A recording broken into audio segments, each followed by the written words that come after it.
नमस्कार, DV live Chhattisgarh में आपका स्वागत है। छत्तीसगढ़ की तमाम बड़ी खबरों के साथ मैं हूं सिमरन कौर। आइए देखते हैं आज की सुर्खियां। चाइल्ड पोर्नोग्राफी पर सीबीआई की बड़ी कार्रवाई। छत्तीसगढ़ सहित 14 राज्यों में छापे, कोरबा से भी एक गिरफ्तार। गोधन न्याय योजना में घोटाले का भाजपा ने लगाया आरोप, घोटाला उजागर किया तो भाजपा नेता पर हुआ हमला। अब खबरें विस्तार से। ऑनलाइन चाइल्ड पोर्नोग्राफी और शोषण के आरोप में सीबीआई ने 14 राज्यों और केंद्र शासित प्रदेशों में छापेमार कार्रवाई की है। सीबीआई की अलग अलग टीमों ने करीब 76 स्थानों पर एक साथ दबिश दी है। सीबीआई द्वारा छत्तीसगढ़ सहित आंध्र प्रदेश, दिल्ली, यूपी, पंजाब, बिहार, ओडिशा, तमिलनाडु, राजस्थान, महाराष्ट्र, गुजरात, हरियाणा, मध्य प्रदेश, हिमाचल प्रदेश में एक साथ छापा मारा गया। ऑनलाइन बाल यौन शोषण से संबंधित शिकायतों पर कुल 83 आरोपियों के खिलाफ 23 अलग अलग मामले दर्ज किए गए। सीबीआई ने कोरबा जिले के नगरपालिक निगम क्षेत्र अंतर्गत ग्राम सेमीपाली जमनीपाली निवासी छत्रपाल सिंह कंवर के विरुद्ध चाइल्ड पोर्नोग्राफी के तहत अपराध पंजीबद्ध किया है। मामले में आरोपी की गिरफ्तारी की भी खबर है। सीबीआई की इस टीम ने इस ग्रामीण के द्वारा उपयोग किए जा रहे इलेक्ट्रॉनिक सामान की जांच पड़ताल करते हुए उसे जब्त भी किया है। भारतीय जनता पार्टी ने प्रदेश सरकार पर भ्रष्टाचार का बड़ा आरोप लगाया है। उनका कहना है कि गोधन न्याय योजना के तहत जो गोबर बेची जा रही है उसमें पूरे तरीके से भ्रष्टाचार किया जा रहा है। भाजपा के मीडिया प्रकोष्ठ के मीडिया प्रभारी ने आरोप लगाया कि जब उन्होंने गोबर घोटाले के खुलासे की कोशिश की तब उनके ऊपर हमले का प्रयास किया गया।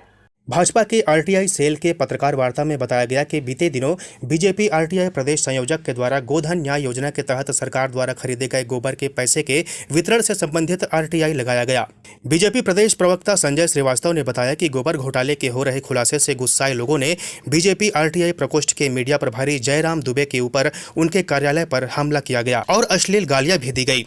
जयराम दुबे ने बताया कि अगर वे वहां से नहीं भागते तो उनके साथ कुछ भी अनिष्ट हो सकता था।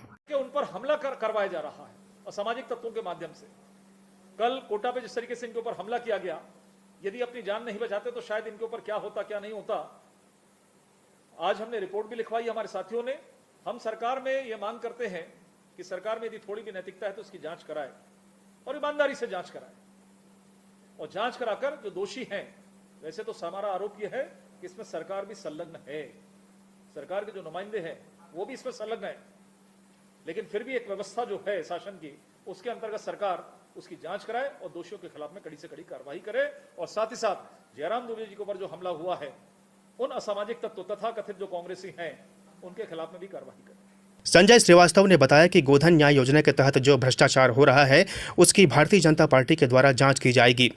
पूरे प्रदेश के इस योजना के तहत किए गए भ्रष्टाचार को कलेक्ट किया जाएगा, जिसके बाद प्रदेश सरकार के खिलाफ प्रदर्शन भी किया जाएगा। भाजपा ने सरकार से मांग की है कि इस घोटाले की निष्पक्षता से जांच कराई जाए। सबसे बड़ी योजना जिसको ये कह रहे थे कि हम गोबर खरीदकर आम लोगों को पैसा उपलब्ध करा रहे हैं, जिससे आर्थिक स्थिति छत्तीसगढ़ की बेहतर है।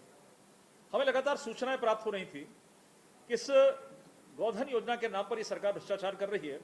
हमारे आरटीआई प्रकोष्ठ ने ये जानकारी जब सरकार से ली जनसूचना अधिकारी के माध्यम से कि कहां पर किस रायपुर शहर के अंदर में किस जोन के माध्यम से किन लोगों को भुगतान किया गया, एक सूची जो सरकार के माध्यम से जनसूचना अधिकारी के माध्यम से प्राप्त हुई, उसका फिजिकल वेरिफिकेशन, सत्यापन, भौतिक सत्यापन हमारे आरटीआई प्रकोष्ठ के सभी साथियों ने किया।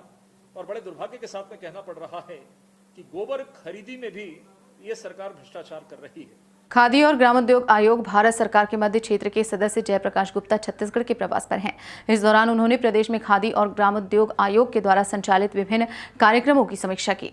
उन्होंने बताया कि आयोग द्वारा अनेक योजनाओं के माध्यम से बेरोजगार युवाओं को स्वरोजगार दिया जा रहा है।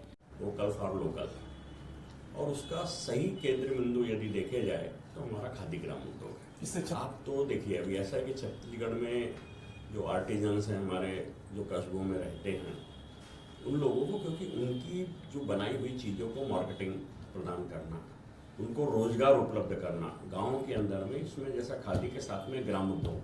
और मैं समझता हूँ कि जैसा हमारा बस्तर का है एरिया, ये यहाँ पर भी जो आर्टिजन्स या आदिवासी, एक जो गांव में जो कला उनके पास रहती है, मेहनत तो करते हैं, उनकी जो कला है उसको एक मार्केट उपलब्ध कराना और राष्ट्रीय स्तर पे भी उसको एक प्रवाह में लाना, ये एक बहुत बड़ा हमारा खादी ग्राम उद्योग का। इसमें प्रधानमंत्री की जो स्वयं रोजगार योजना है, PMGP, प्राइम मिनिस्टर यानी प्रधानमंत्री रोजगार सृजन कार्यक्रम, वो भी इसका एक बड़ा कार्यक्रम। पूरे देश के जो लोग हैं उनको रोजगार देने का इसके अंदर कार्यक्रम। छत्तीसगढ़ में कांग्रेस सरकार के 3 साल का कार्यकाल पूरा हो गया है। इसे लेकर बीजेपी युवा मोर्चा के द्वारा पोल खोल यात्रा निकाली गई। इस मुहिम के पहले दिन पेट्रोल डीजल पर वैट कम करने के लिए मोटरसाइकिल को मरीन ड्राइव चौक से पैदल ही ले जाकर भूपेश सरकार का विरोध जताया गया।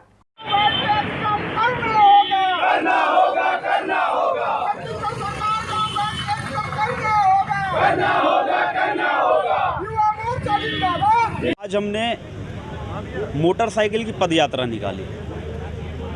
हमने कुछ दिन पहले पेट्रोल पंप पे एक विरोध प्रदर्शन किया था कि प्रदेश की सरकार जो है अगर प्रदेश की जनता के लिए संवेदनशील है तो कहीं ना कहीं अपने जो वैट के दाम है छत्तीसगढ़ प्रदेश के उसे कम करके छत्तीसगढ़ की जनता को राहत दे, मगर अब तक सरकार ने उस विषय पर कोई सुध नहीं लिया, जिसके विरोध में आज हमने भारतीय जनता युवा मोर्चा रायपुर शहर जिला ने और पूरे छत्तीसगढ़ प्रदेश के सभी जिलों में भारतीय जनता युवा मोर्चा के कार्यकर्ता बाइक को एक पैदल घसीटते हुए ले जाने का 3 किलोमीटर का हमने पदयात्रा एक सांकेतिक रूप से आज किया है और जनता के बीच सरकार की नाकामी को लेकर हमने सरकार की पोल खोल ली है और इसके बाद भी हमारा चरणबद्ध तरीके से आंदोलन बना रहेगा और निरंतर हम सरकार की पोल खोलते रहेंगे। इस बुलेटिन में फिलहाल इतना ही। बने रहिए DB लाइव छत्तीसगढ़ के साथ। नमस्कार।